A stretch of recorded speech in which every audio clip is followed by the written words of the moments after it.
with Mike and Susie. What's going on in your corner of your world today here in Central New York? It's looking very winter wonderland-esque. Yeah, we're finally getting some snow. I think it's snowed the last 3 or 4 days since I think Friday night or sometime Friday. It snowed every day. It was snowing this morning when I got up. You were up really early before me.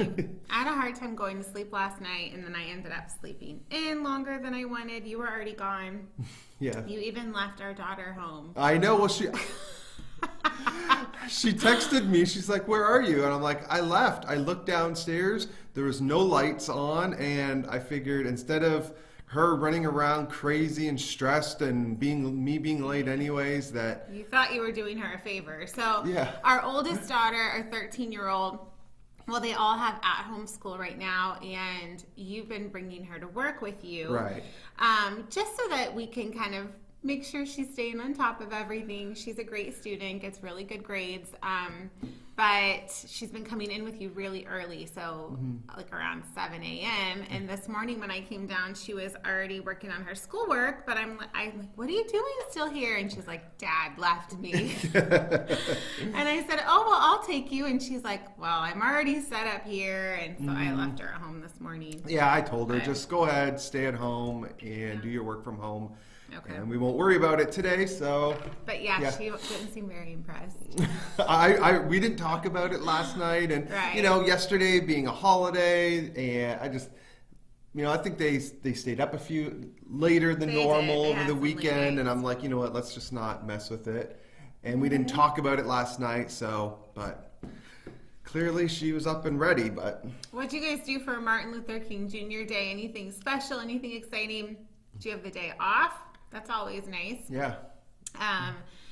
We kind of had a relaxing weekend. I got caught up on some housework I had to get done, some laundry that desperately needed put away, and got some reorganizing done in my closet.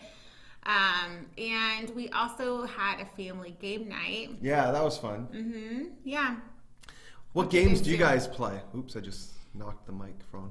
What games do you guys play with your family? We played one that we usually play. We decided that everyone was going to pick a game, and we're going to play games all night. It was Friday night, and so we said we would set a timer though. Right. For each yes, one. because it was still early, but some of these games take longer. So I'm like, okay, let's set like a 45-minute timer for each game, and we played. The first one was Phase 10, which was I like that game. Ivy's game. Yes.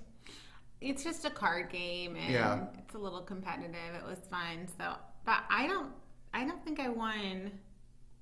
Did I win any games? I won the last game. Well, maybe. Saturday, the game we played. Oh yeah, oh that's right. We played games and we Friday played night Saturday. And Saturday. But we played a new game. What was the new game called? Because it was fun. Yeah, I actually talked about this on the Pink Seat. So if you were with me for our online Bible reading challenge, Bible study last night, ladies. Sorry, a little bit of duplicate information, but we played a new game called the Chameleon, and we highly recommend it. It was super fun, and what I liked about it is that it was like fun, like we were laughing all night while we were playing the game. Mostly at me, but... Mostly. Yeah, that probably isn't your best game. No. You weren't the best at that game. But it was fun. It's called the Chameleon. It does say it's for older kids, so I would say probably you wouldn't want to go younger than age 9. Probably. Yeah. But anyway, what was your weekend like? Did you guys do anything exciting? Let us know, and we'll live vicariously through your excitement of what you did over the weekend. It was nice. Friday, I went, and while the girls were in school doing schoolwork, and you were out running some errands, doing some things, I decided to go and hit the slopes for a few hours. So Friday, I went and... What? You sound so cool. Like, you think you're so cool to be like, I hit the slopes. Like, next you're going to be talking about how was the powder. Like, no, there's no powder at Woods Valley. No. I guess it's just not snowing enough, and I haven't been there enough to know. But you sound cooler than we really are. I guess that's the point. Anyway, so it was fun to go skiing for a few hours by myself and just relax. But I will say, I just threw my AirPods in and just missed me skied. terribly. But after about an hour or so, hour and a half, I'm like, okay, because there's nobody there because it's Friday, because everyone's either working or in school. Yeah. And But that's part of the reason. no, yeah, that's why one of the reasons I went on Friday. But I literally skied and then skied down the hill right into the chairlift and up. And skied, and I did for 2.5 hours. That's all I did. And they're not the longest ski runs. Right. So it was, but it was nice, but got a little lonely after a while. No one to talk to, and just kind of, but it was good. So we did talk about going to Macaulay sometime. So if you are a skier and you have been to Macaulay and Woods Valley, which if you're not local, just sorry. What is the difference, and is it worth the hour drive? I'm guessing it is. I think it is just for some different runs. It looks and like there's more runs. Maybe they're longer, and I don't know, it's just actually cheaper. Change it up a little bit. So Yeah. That alone is enough for me. So Tara says that she has her daughter playing hooky today. Something had to give this morning. Oh my gosh. The day back to reality after a long break is always the worst. Yes. It is the worst. And for us too, because we want to let our kids enjoy their long weekend, so we let them stay up later. Yeah. And it's so funny. Your mom taught our kids what it means to play hooky. And Thanks, Mom. yeah, so when she would come to visit, and she lives out of state, out of the country now. So when she comes to visit, it's always a big fun thing, and she'll come for at least a week, and she always does something like really fun things with the kids. And she in the past has said, let's play hooky, and taught them what that means, because I had never introduced that concept to them. So if they become high school dropouts, we know who to blame. It's grandma's fault. But I remember so clearly Ivy a couple years ago saying, Mom, can we play that game called Rookie? And I'm like, what game, honey? What do you want to play? And she's like, that game, that game Rookie? And finally, it took me a while to figure out she was saying, let's play hooky and let's not go to school today. And she just thought it was a game you play, like we play the game Phase 10. Right. So cute. Pam says, her kids don't love Macaulay, and it can be icy and not many beginner trails. See, this is the kind of information we need. So where should we go for beginner skiers that's more fun? I don't know if there's much beyond Woods Valley without taking a much longer drive. What if we go? Well, that's okay. We can go for a longer drive. Because the icy. That's not fun. The icy, it's like terrifies me. Yeah. Yeah. Anyway. So we did a family game night. We finished up our series at church called New Year, New You. And this past Sunday was all about financial freedom. Yeah, it was good. I think it's really important that, we really understand, how we are to manage our money God's way, what that looks like.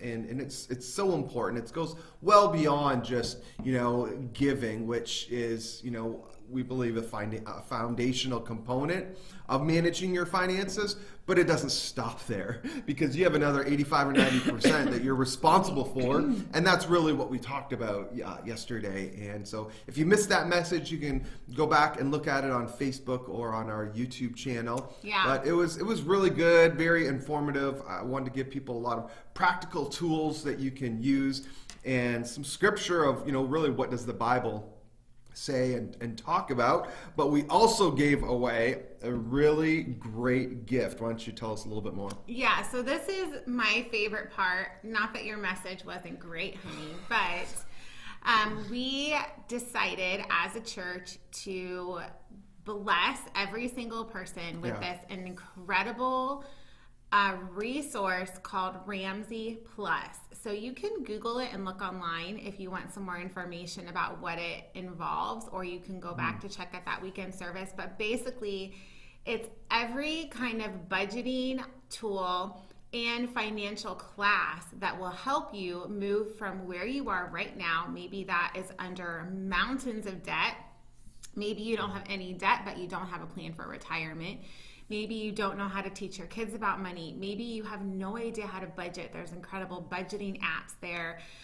Every tool you can imagine it's a God-centered resource about how to handle money. And the subscription to purchase is over $130 individually per year. We are gifting that to you. And so if you would like to sign up for that, you just have to text the word peace, not like piece of the puzzle, but like I'm gonna put it in the God's gonna give me amazing financial peace, PEACE, to our text phone number. So we'll put that in the comments, and then you'll get a link to sign up. That link is a specific link just for this free membership as a gift to you from our church. So we do ask that you not just like share that link don't just like put it out there, on your social media account. But if you have a friend that you think maybe would benefit, or you want to participate with them, you can privately share that link. That's fine. But go ahead and do that. And it's a 12-month subscription. Here's what's awesome. As of Sunday, we've had over 80 people.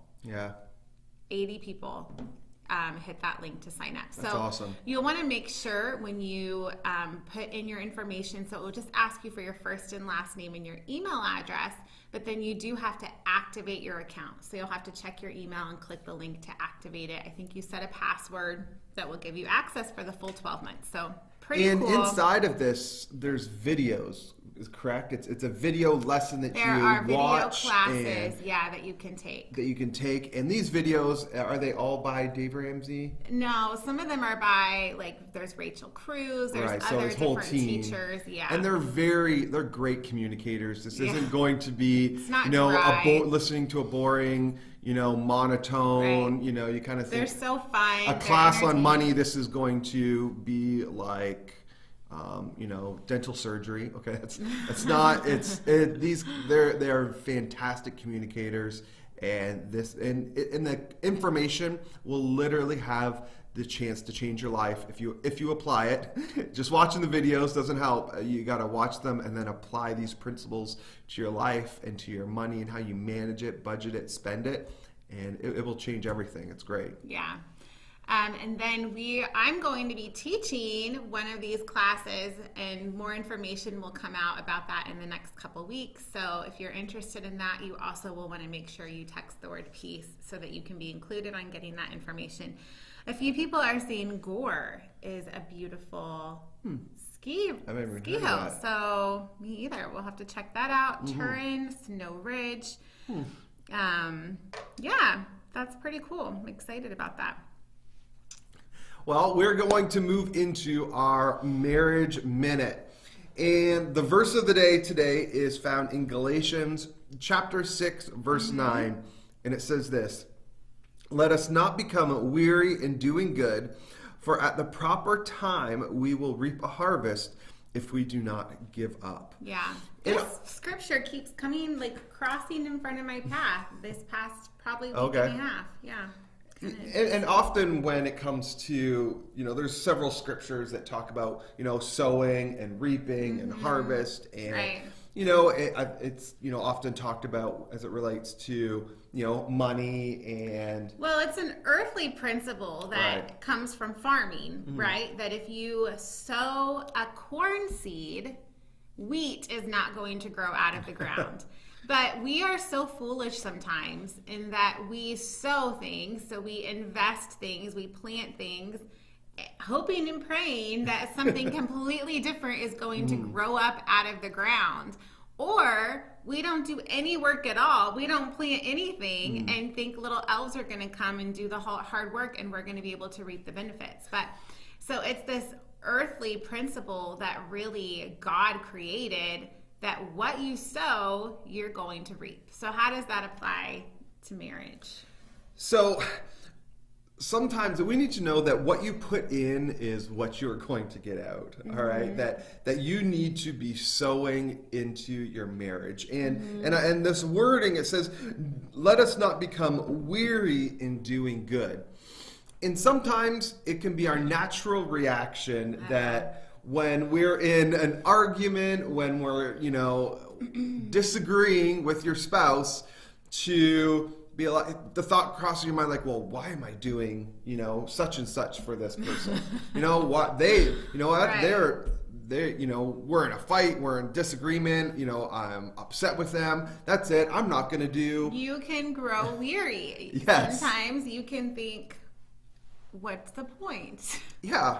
Right? And it's probably even a natural, emotion to feel like, I'm upset with this person. That's it. Right. I'm not going to do X, Y, Z. I'm not going to put in the work. I'm going to, like it says, I'm getting weary in doing good. And if why am I going to keep doing this good when, we're fighting and when we're in, and I was thinking about it last week when we were having a disagreement or an argument. Were we having a disagreement? We were having a disagreement last week. I will say any disagreements that occurred last week were probably my fault. Well, I usually don't help the matter, but we were having a disagreement and we were having, an argument. And I just didn't like you last week. Yes. We talked a little bit about it. I just didn't like you. I loved you. I loved you still. And we just have those days. Hopefully it doesn't go past days into weeks and months and years. And I think I told you that. I wasn't happy about it. I wasn't proud about it. I still am not. But it's reality. But something that you did, though, I felt like you chose not to be weary in doing good. Even though we were arguing, even though, and it was something small, and I don't know if you necessarily thought it through or planned it or thought in your head, hey, we're in an argument, I'm going to do something nice anyways. I don't know if that's how it worked or if it was just random, but that's how I took it, because I got a message from you, and it was a message, it was like a link to like a desk organizer. And it was right in the middle, and I was feeling, frustrated with you, and then I got this link, and I got a message from you, and I'm like, uh-oh. And so I clicked on the message to see what it was, and it was this link and to a desk organizer. And I was like, I'm like, well, that's nice. And it was just like, hey, I don't know, like I said, I don't know what it was, the thought process on your side, and maybe you should just go with it. But I took it like, hey, we're here, this argument, we're, frustrated with each other, but, I'm just still going to I'm not going to grow weary in doing good for the other person. So that's so nice. It was like an olive branch. Yeah. Yeah, we'd kind of been arguing a little bit that day, and I had just come across something that I thought you would like. And so you're working on getting your office kind of redone a little bit. Yeah. And so I sent it to you, and it was a little act of kindness in a day that I had not been very kind. So, but it went a long way. Aw, that's nice. And those acts when, you're frustrated or upset or fighting with your spouse, and you have the tendency to, maybe want to do or say something to get under their skin just to get back at them. And we all do it, but, take some time and pause a little bit and maybe do, like you said, extend a little olive branch. Don't grow weary in doing good. Don't feel like, why am I doing this? That you want to be sowing into your relationship. You want to be sowing into that marriage. And sometimes it can feel like I feel like I'm just sowing. Right. And I think that's where we might find where we get weary in doing good, when you feel like I'm just sowing and I'm just sowing and I'm not seeing this harvest. I believe wholeheartedly, and I can't say it's going to be in days, weeks, or months, but I can say that at some point that you are going to see a harvest if you continue to sow into your marriage, your relationship, and don't grow weary in doing good. And we are such a microwave culture. Right. So we want to put the cold pizza in the microwave and in 1 minute have it piping hot and ready to eat. And I think we do take that approach with our marriage. And if you are single, you can certainly apply this to any relationship that has value in your life, especially to a friendship that we will look at somebody maybe even that has a marriage that we respect or we want it to be like, and then we compare it to ourselves and we feel frustrated or discouraged. But the reality is you don't know the work that has gone into that marriage or that friendship or that relationship, and it's not a microwave minute, right? Yeah. It takes time, it takes care, it takes work, it takes self-sacrifice. And that is the overall theme about marriage, that I think to have a successful marriage, you have to be willing to sacrifice. And it is the antithesis of being selfish to have a healthy marriage. And that's just the overwhelming theme that I think about when I think about our marriage and, in counseling other people, that so much of what we do that hurts our marriage is when we choose selfishness over caring for the other person. So, yeah, not a lot of comments about marriage from you guys today. You're all just being quiet. Maybe you're just enjoying hearing about our flaws. That's okay. Yes, but your mom says that she's proud of us. So that's there we go. nice. And she has seen us at our worst for sure. So even if you're in that moment right now and you feel like your marriage is at the bottom and you are at the worst place that you've ever been, there is hope for you. And we believe that God can do incredible things in your life and your marriage. So don't give up. Don't give up. So we are going to move into our trivia game. Woohoo! All right, this is the time where you get a chance to win a $5 Dunkin' gift card. Which I'm drinking I did stop at Dunkin' this morning and dumped it in my, if you guys haven't been here for a while, we have fancy cups that our great friend Brandy Elrod made for us. Mornings with Mike and Susie on one side, and then the other, never mind the lipstick marks. No lipstick on mine. So I dumped my iced coffee. What are you drinking? Good, hot Keurig coffee. Yeah. The Dunkin' Donuts by the church still has their holiday flavors. So I did get a pump of gingerbread syrup in my iced coffee today, which is why I'm taking more drinks than I normally do, because it's so delicious. So our trivia game, you're putting in the comments way you can enter. So we're going to ask a question from last week's show, and if you know the answer, you can text it in to 315-506-4506, and the first person to text in the correct answer is going to win a $5 Dunkin' Donut gift card, which we will text back to you. I remember when text messaging came out, and I thought it was the dumbest thing I had ever heard of. And I remember telling you, why would anyone want to send a text message when you can just call the person? But now, oh my goodness. But also, that was, when it came out, we were using flip phones. And were we? Yeah, I remember we were using flip phones. I don't remember that. And you had to, there was no keyboard, right? It was just the number pad. And so to get to C, it was like one. You had to hit 3 times. That's true, because the young kids memorize, would know how many times to hit each key to get where they wanted to be. Anyway, was there a point to that? No. Okay. So, all right, for today's trivia, what was last week's favorite thing? What was last week's favorite thing? And so while you guys get ready to text your answers into the number and trying to remember what last week's favorite thing is, we will talk about this week's favorite thing. What do we got for this week? This week's favorite thing was taken from the lobby of our church.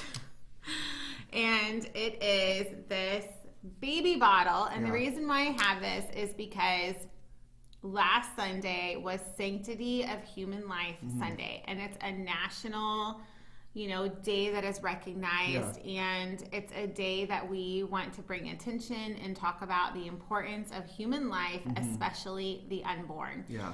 And we believe in fighting for the right to life for every single human being, whether they are born or they are still unborn. And so we are, as a church, doing it's called Baby Bottle Drive. And so what you do is basically you take a baby bottle like this. If you are not at church, that's okay. You do not have to have one of these baby bottles. You can take a jar, a Ziploc baggie, a bowl, a hat, whatever you have, put it on your counter somewhere and just start collecting all of your change, all of your loose bills, and throw it in there. Or if you prefer, write a check. Lots of people just bring this back with a check or send a check. You'll want to make it out to Mohawk Valley Church and just make sure somewhere on there it's indicated that it's for CareNet.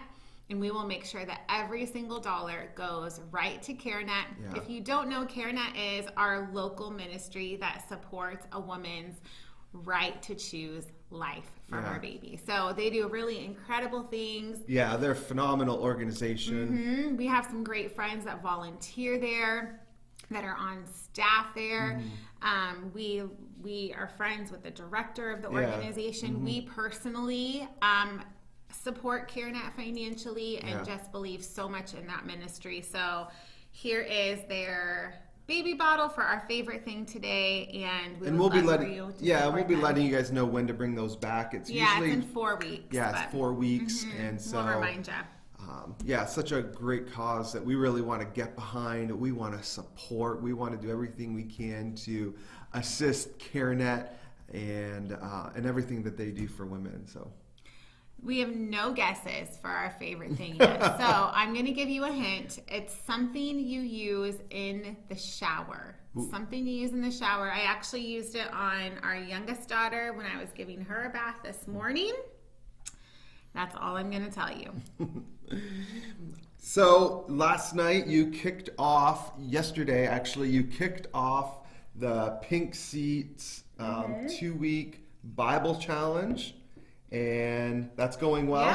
Yeah. So ladies, want to invite you over to our Facebook group, The Pink Seat. If you have not already joined, just search The Pink Seat and it should come up. It's a closed group, so you do have to request to join. I'll approve that.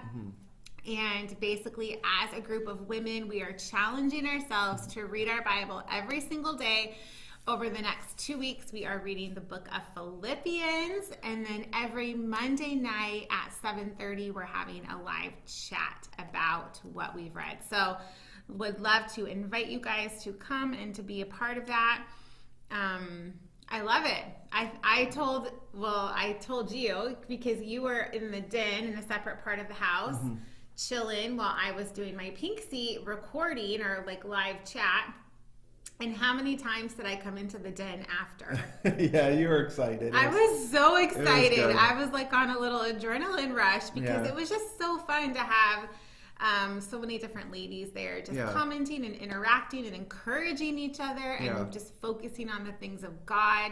We live in a world that focuses on everything but God, right? And we talked about how we look to so many other things besides the true source of joy to find joy. And we talked about some of those things that we tend to look to fill our lives up and how empty they leave us feeling. And it was just a great time. I loved it. Very good. Well, that's all we have for this morning on Mornings with Mike and Susie. Make sure to like us on Facebook. If you're watching on YouTube, subscribe to our channel. And Mornings with Mike and Susie, we're here every Tuesday morning at 9:30. And so make sure to get here this weekend for Vision Weekend. Susie and I are going to be speaking together. We're going to be sharing, what God's placed on our heart and the direction and leading forward for this coming year for 2021. So we will see you this weekend, Thursdays at 7 p.m. or Sundays at 9:30 and 11. So hope you guys have a great week.